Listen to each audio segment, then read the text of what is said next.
I'm in this beautiful rural corner of Idaho. So peaceful out here.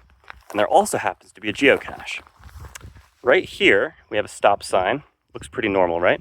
And then right down here, we have what looks like, it's just a railroad spike sort of thing.